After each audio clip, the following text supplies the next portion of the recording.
कालिस्पेरा, सत श्री अकाल, जय गुरुदेव, बोलो धन गुरुदेव। जब जश्न का माहौल होता है, उत्सव का माहौल होता है, तो मन करता है कि जल्दी से जल्दी अपने परिवार के लोगों के बीच पहुंच जाए। मैं भी अपने परिवारजनों के बीच आ गया हूं।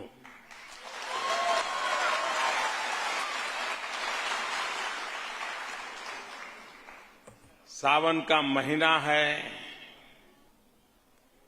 एक प्रकार से शिवजी का महीना है, और इस पवित्र महीने में देश ने फिर एक नई उपलब्धि हासिल की है।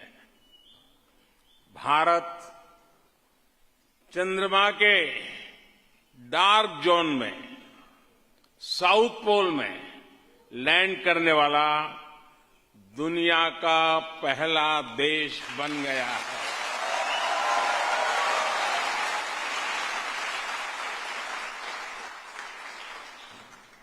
भारत ने चंद्रमा पर तिरंगा लहराकर पूरे विश्व को भारत के सामर्थ्य का परिचय कराया है। दुनिया भर से बधाई संदेश आ रहे हैं।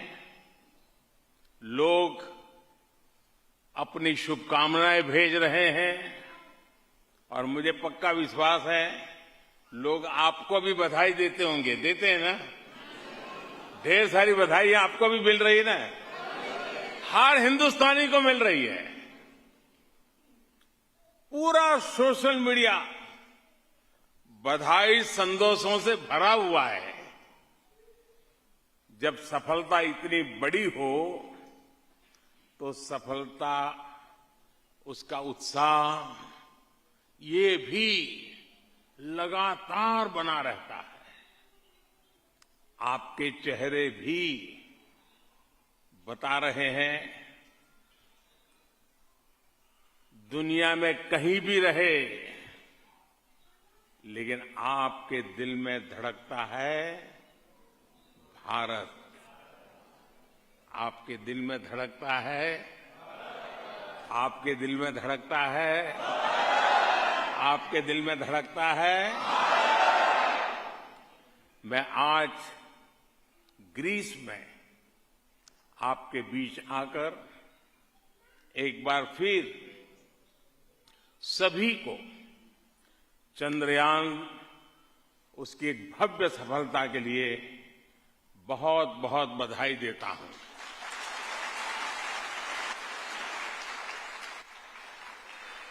साथियों, हम लोग तो बचपन से सुनते आए हैं, चंद्रमा को तो हमारे यहां चंदा मामा कहा जाता है।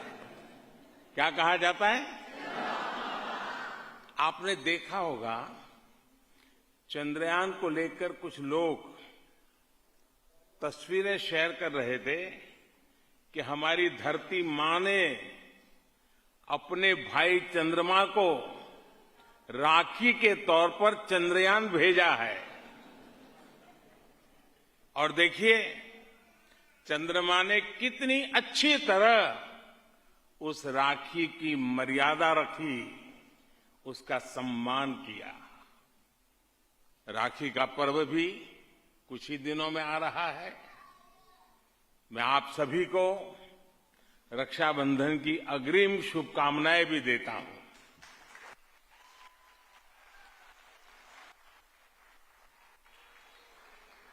मेरे परिवारजनों,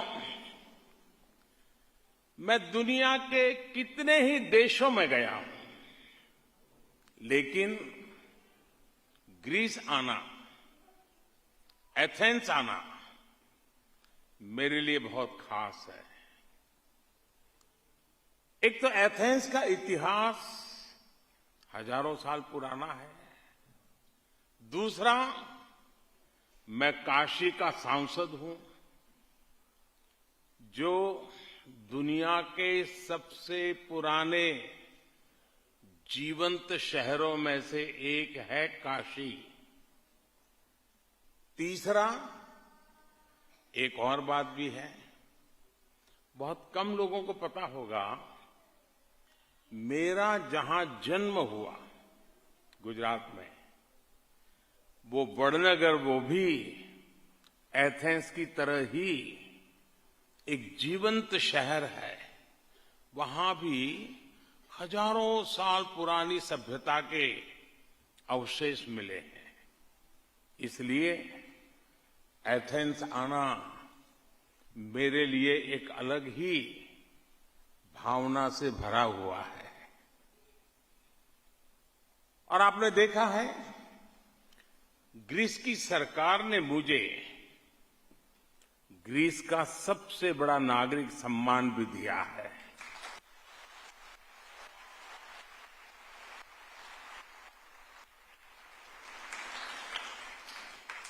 इस सम्मान के हकदार आप सब लोग हैं।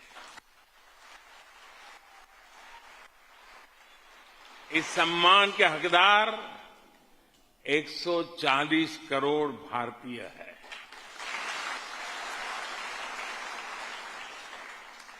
इस सम्मान को भी मैं मां भारती की सभी संतानों के चरणों में समर्पित करता हूं।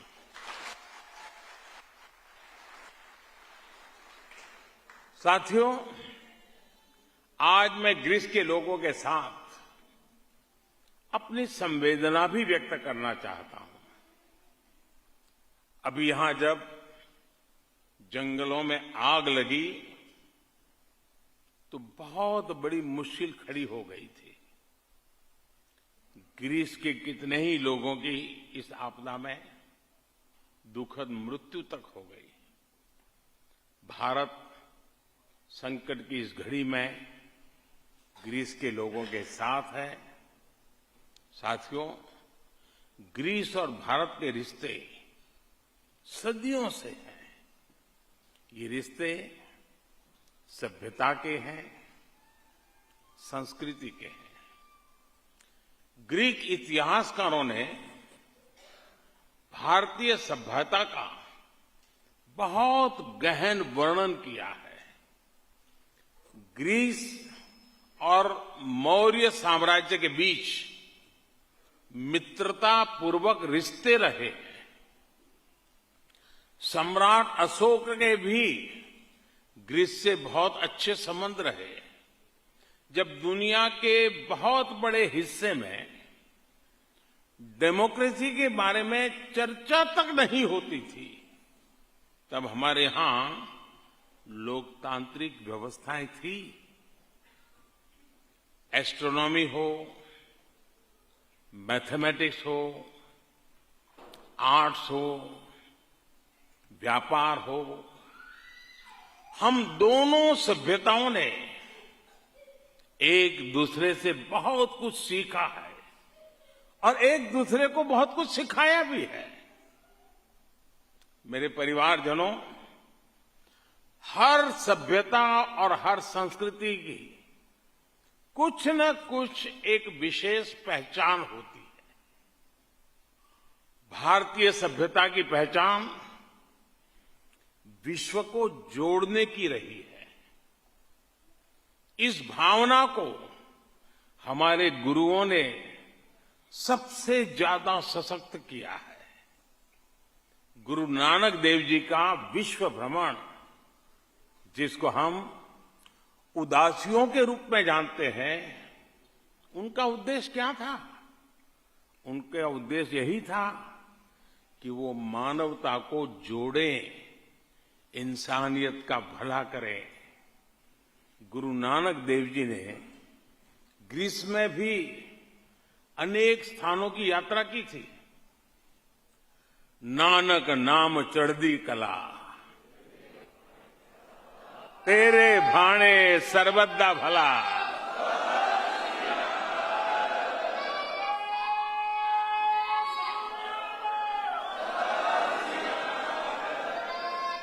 सबका भला हो, सबका हित हो, यही कामना तब भी थी और आज भी भारत इन्हीं संस्कारों को आगे बढ़ा रहा है।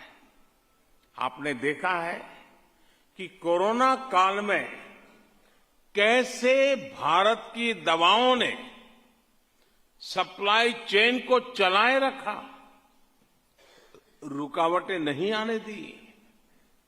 Made in India corona vaccine ने दुनिया भर में करोड़ों करोड़ों लोगों का जीवन बचाया। कोरोना के इस काल में हमारे गुरुद्वारों में लंगर लगे, मंदिरों में भंडारे लगे, हमारे सिख नौजवानों ने मानवता की मिसाल पेश की। एक राष्ट्र के रूप में, एक समाज के रूप में ये जो काम भारत करता है, यही हमारे संस्कार है। साथियों, आज दुनिया नए वर्ल्ड ऑर्डर की तरफ बढ़ रही है। भारत के बढ़ते सामर्थ्य के साथ ही विश्व में भारत की भूमिका भी तेजी से बदल रही है। अभी मैं दक्षिण अफ्रीका में ब्रिक्स समिट में हिस्सा लेकर आ रहा हूं। अब से कुछ दिन बाद भारत में G20 का शिखर सम्मेलन होने जा रहा है। G20 का प्रेसिडेंट होने के नाते भारत ने इसकी जो थीम तय की है, उसमें भी विश्व बंधुत्व की यही भावना नजर आती है। ये थीम है वसुधैव कुटुंबकम, one earth, one family, one future. यानी पूरी दुनिया का फ्यूचर साझा है, जुड़ा हुआ है। इसलिए हमारे फैसले और हमारे सरोकार भी उसी दिशा में है। साथियों, हम भारतीयों की एक और खासियत होती है कि हम जहां भी रहे मिलजुल करके रहते हैं। जैसे दूध में, पानी में, शक्कर की तरह घुल मिल जाते हैं। आप भी यहां ग्रीस में आकर यहां की अर्थव्यवस्था की और खासकर ग्रामीण अर्थव्यवस्था की मिठास बढ़ा रहे हैं। आप यहां ग्रीस के विकास के लिए इतनी मेहनत कर रहे हैं। वहीं भारत में आपके जो नाते रिश्तेदार हैं, वो भी पूरी ताकत से देश के विकास में जुटे हुए हैं। आपके परिवार के लोगों ने भारत को दूध उत्पादन के मामले में दुनिया में नंबर 1 बना दिया है।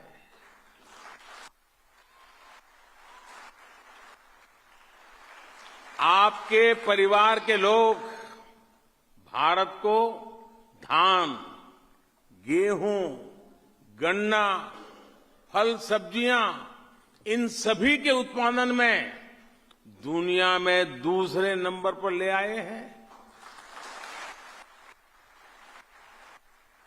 आज भारत उस स्केल पर काम कर रहा है जो 10-15 साल पहले तक अकल्पनीय लगते थे। भारत वो देश है जो दुनिया का नंबर 1 स्मार्टफोन डेटा कंज्यूमर है। भारत वो देश है जो इंटरनेट यूजर्स के मामले में दुनिया में दूसरे नंबर पर है। भारत वो देश है जो दुनिया का दूसरा सबसे बड़ा मोबाइल मैन्युफैक्चरर है।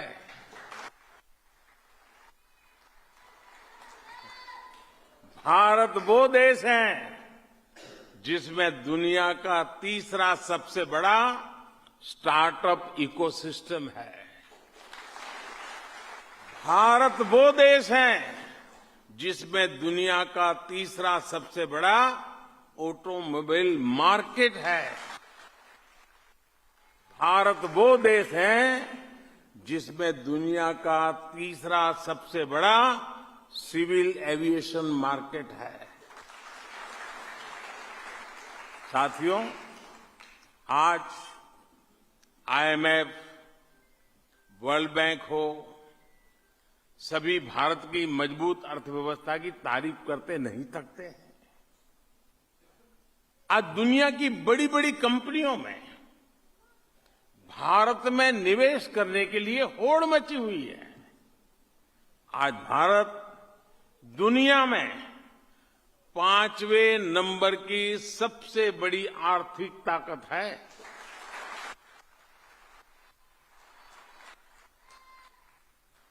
और हर बड़ा एक्सपर्ट कह रहा है कि अगले कुछ साल में भारत टॉप 3 में होगा।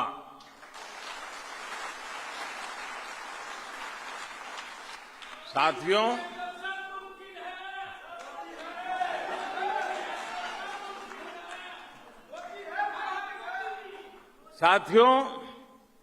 जब अर्थव्यवस्था तेजी से बढ़ती है तब देश गरीबी से तेजी से बाहर निकलता है। भारत में सिर्फ 5 साल में ही 13.5 करोड़ नागरिक गरीबी से ऊपर आ गए हैं।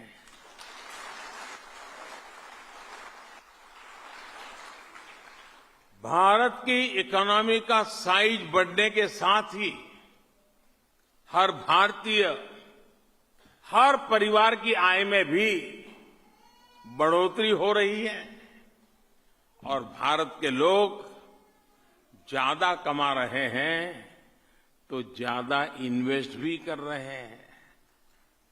10 साल पहले भारतीयों ने म्यूचुअल फंड में करीब 8 लाख करोड़ रुपए इन्वेस्ट कर रखा था। आज भारतीयों ने करीब करीब 40 लाख करोड़ रुपए म्यूचुअल फंड में इन्वेस्ट कर रखा है।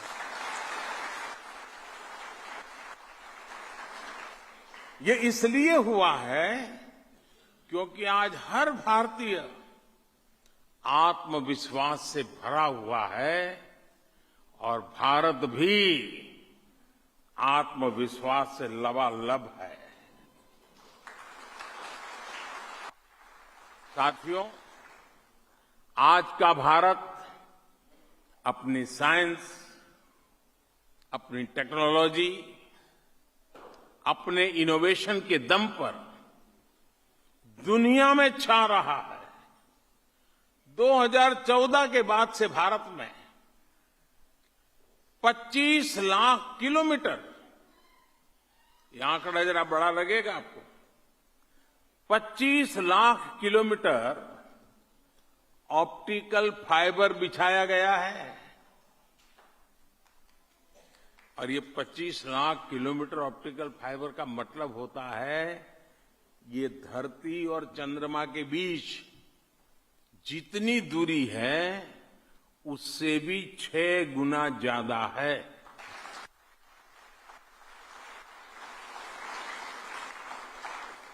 भारत आज दुनिया का वो देश है जिसने रिकॉर्ड समय में 700 से ज्यादा जिलों में 5G सर्विस पहुंचाई है।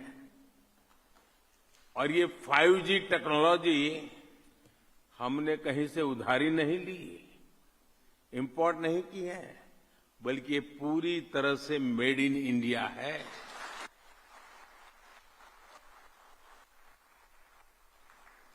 आज भारत में हर गांव, हर गली में डिजिटल ट्रांजैक्शन होने लगा है। अमृतसर से लेकर आइजॉल तक आपको 10 रुपये का भी कुछ खरीदना हो तो आप उसका डिजिटल पेमेंट बहुत आसानी से कर सकते हैं। पिछले दिनों आप में से जो हिंदुस्तान गए होंगे, आपने अनुभव किया है कि नहीं किया है? यही होता है ना, जेब में रुपयों की जरूरत नहीं, बस आपका मोबाइल फोन काफी है। साथियों, आज भारत जिस स्पीड और स्केल पर काम कर रहा है, वो सुनकर भी हर हिंदुस्तानी का दिल और आपका दिल भी गदगद हो जाएगा। आपको जानकर गर्व होगा कि आज दुनिया का सबसे ऊंचा रेल ब्रिज आपके भारत में है।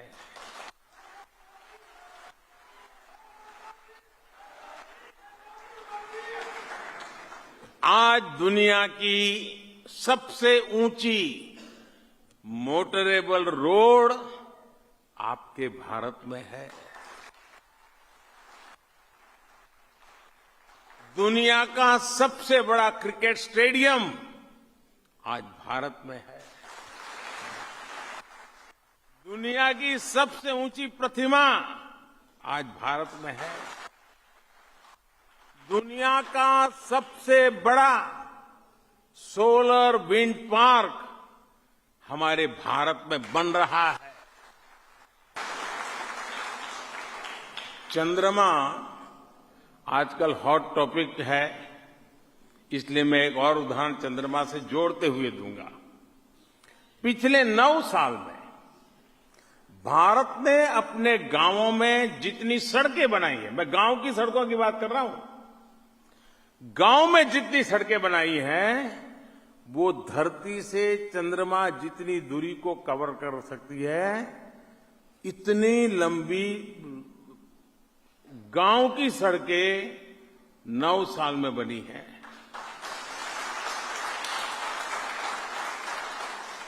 पिछले 9 साल में भारत ने जितनी रेल लाइनें बिछाई हैं, उनकी लंबाई 25,000 किलोमीटर से ज्यादा है।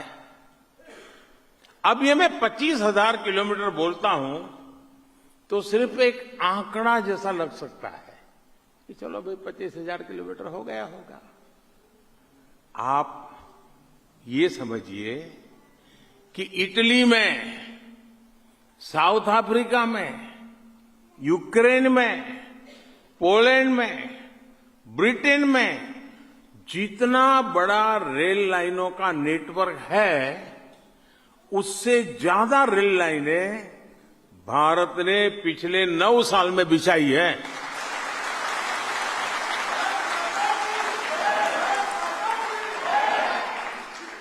आज भारत अपने इंफ्रास्ट्रक्चर पर जितना खर्च कर रहा है, उतना पहले कभी नहीं किया गया। साथियों, आज भारत जय जवान, जय किसान, जय विज्ञान, जय अनुसंधान, इस मंत्र पर चलते हुए हर सेक्टर को मजबूत बना रहा है। यहां ग्रीस में बहुत हमारे साथी पंजाब से आए हैं और अधिकतर खेती के काम से जुड़े हुए हैं। भारत में हमने किसानों के लिए एक योजना शुरू की है, जिसमें खेती के खर्चों के लिए उनके बैंक खातों में सरकार सीधे पैसा भेजती है। पीएम किसान सम्मान निधि के तहत अब तक 2.5 लाख करोड़ रुपए से ज्यादा सीधे किसानों के बैंक अकाउंट में ट्रांसफर हुए हैं।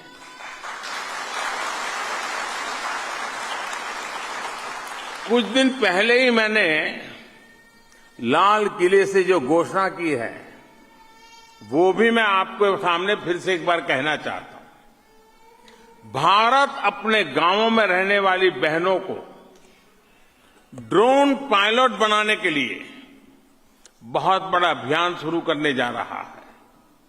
आप सोचिए, हमारी गांव की बेटियां अब ड्रोन पायलट बनकर आधुनिक खेती में मदद करेगी। ड्रोन की मदद से खेत में दवा छिड़कना, एक जगह से दूसरी जगह तक जरूरी सामान पहुंचाना, ये सब उनके बाएं हाथ का खेल होने वाला है। साथियों, भारत में हमने किसानों को 20 करोड़ से ज्यादा सॉइल हेल्थ कार्ड दिए हैं। अब उन्हें पता है कि खेत को कौन सी तरह की खाद चाहिए, खेत में कितनी खाद चाहिए, किस प्रकार की फसल के लिए उनका खेत, उनकी जमीन उपयोगी है। इस वजह से अब वो कम जगह में ज्यादा पैदावार कर रहे हैं। भारत में बहुत बड़े पैमाने पर हमारे किसान भाई बहन नेचुरल फार्मिंग की तरफ भी बढ़ रहे हैं। सरकार ने एक और योजना शुरू की है जिससे किसानों को बहुत मदद मिली है। ये है वन डिस्ट्रिक्ट वन प्रोडक्ट योजना। आपको भी पता है कि हर जिले की कुछ न कुछ खासियत होती है।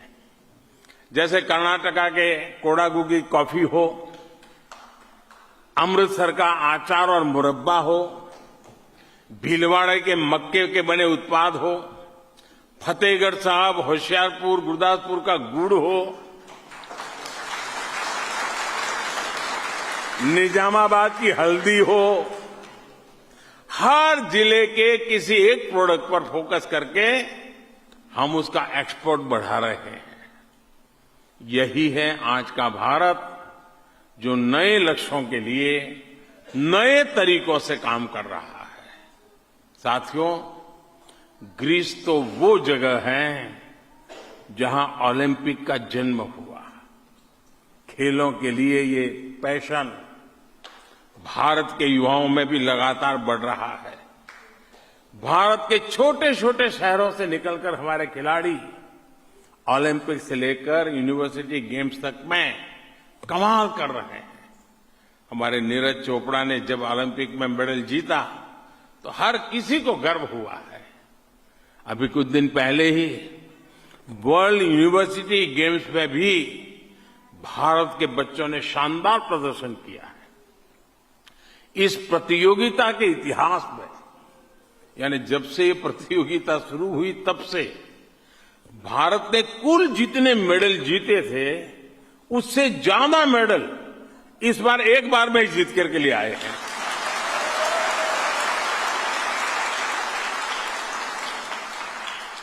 साथियों, आप ग्रीस में देखते रहे हैं कि कैसे यहां अपने कल्चर, अपनी पुरातन पहचान को संरक्षित किया जाता है। आज का भारत भी अपनी विरासत को सेलिब्रेट कर रहा है और उसे विकास से भी जोड़ रहा है।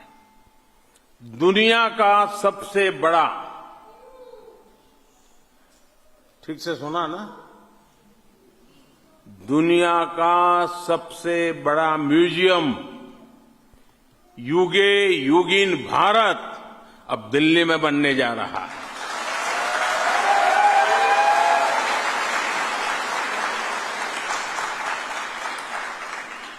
कुछ दिन पहले ही मुझे मध्य प्रदेश के सागर में संत रविदास स्मारक का भूमि पूजन करने का सौभाग्य मिला।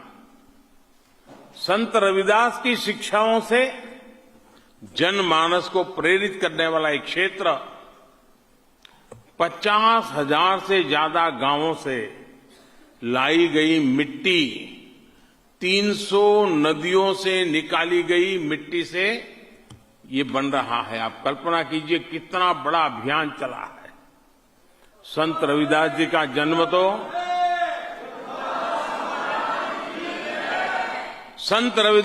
जन्म तो काशी में ही हुआ था।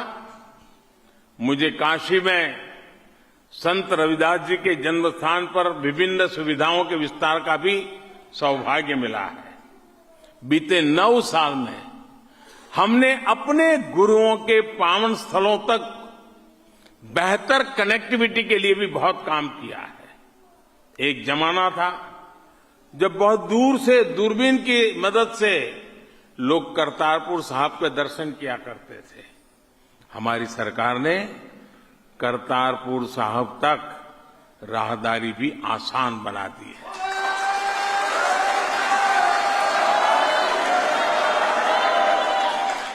गुरु नानक देव जी का 550वां प्रकाश पर्व हो, गुरु तेग बहादुर जी का 400वां प्रकाश पर्व हो, गुरु गोविंद सिंह जी का 350वां प्रकाश पर्व हो, ऐसे पुण्य अवसरों को विश्व भर में मनाने के लिए हमारी सरकार ने पूरी श्रद्धा से काम किया है।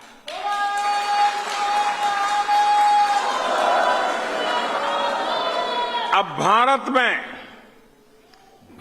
में हर साल 26 दिसंबर को साहबजादों की याद में वीर बाल दिवस भी मनाया जाता है।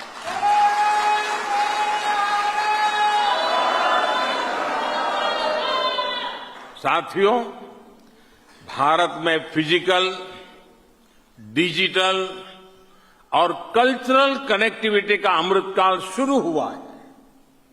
मुझे पूरा विश्वास है आज जिस हेरिटेज को देखने भारत सहित दुनिया भर के लोग ग्रीस आते हैं, उसी प्रकार ग्रीस के, यूरोप के लोग भी ज्यादा से ज्यादा भारत आएंगे। आप भी अपने कार्यकाल में वो दिन देखेंगे। लेकिन जैसे मैंने यहां आपको भारत की बात बताई है, वैसे ही आपको भी भारत की बात अपने ग्रीक दोस्तों को बतानी होगी। बताएंगे ना? भूल गए? यह भी मां भारती की बहुत बड़ी सेवा है। साथियों, आपके ग्रीक साथियों के लिए भारत में ऐतिहासिक स्थलों के अलावा भी देखने के लिए बहुत कुछ है। यहां के लोग तो वन्य जीव प्रेमी है, पर्यावरण की रक्षा के प्रति बहुत गंभीर है। अगर एरिया वाइज देखें तो भारत के पास दुनिया की 2.5% से भी कम जमीन है, लेकिन दुनिया की 8% से ज्यादा बायोडायवर्सिटी भारत में पाई जाती है।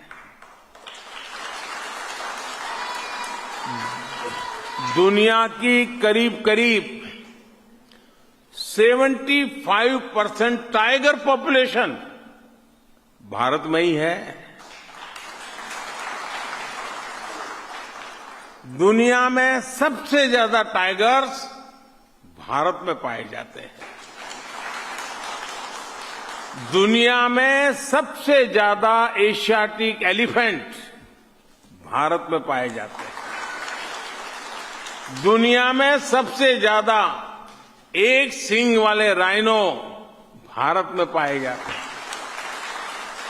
दुनिया में भारत इकलौता देश है जहां पर एशियाटिक लायंस पाए जाते हैं। आज भारत में 100 से ज्यादा कम्युनिटी रिजर्व्स हैं। आज भारत में 400 से ज्यादा नेशनल पार्क और सेंचुरीज हैं। मेरे परिवारजनों, आज का भारत मां की किसी भी संतान का साथ कभी भी नहीं छोड़ता। दुनिया में कहीं पर हो, भारत मुश्किल के समय में कभी भी उसको अकेला नहीं छोड़ता है, उसका साथ नहीं छोड़ता। और इसलिए तो मैं कहता हूं कि आप मेरे परिवारजन हैं। आपने देखा है, जब यूक्रेन का युद्ध हुआ तो हम अपने हजारों बच्चों को सुरक्षित निकाल करके ले आए। जब अफगानिस्तान में हिंसा शुरू हुई तो भारत ने अपने नागरिकों को वहां से सुरक्षित बाहर निकाला और इसमें बहुत बड़ी संख्या में हमारे सिख भाई बहन भी थे। इतना ही नहीं, हम अफगानिस्तान से गुरु ग्रंथ साहब के स्वरूप भी पूरी अदब के साथ भारत ले आए।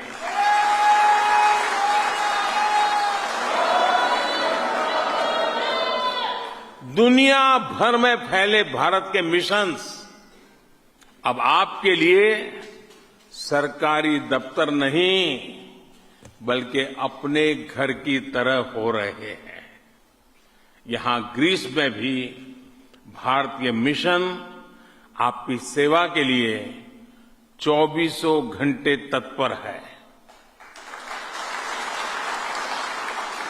जैसे जैसे भारत और ग्रीस के रिश्ते गहरे हो रहे हैं वैसे वैसे ग्रीस आना जाना और सरल होगा, व्यापार कारोबार करना और अधिक सहज होगा। हम सभी को दोनों देशों के बीच के रिश्तों को मजबूती देने के लिए हर संभव प्रयास करने हैं। साथियों, इतनी बड़ी तादाद में यहां आपका आना हर भारतवासी के मन में भी एक संतोष के भाव को जगाता है। एक बार फिर मैं आप सभी परिश्रमी साथियों का अभिनंदन करता हूं। मुझे इतना प्यार देने के लिए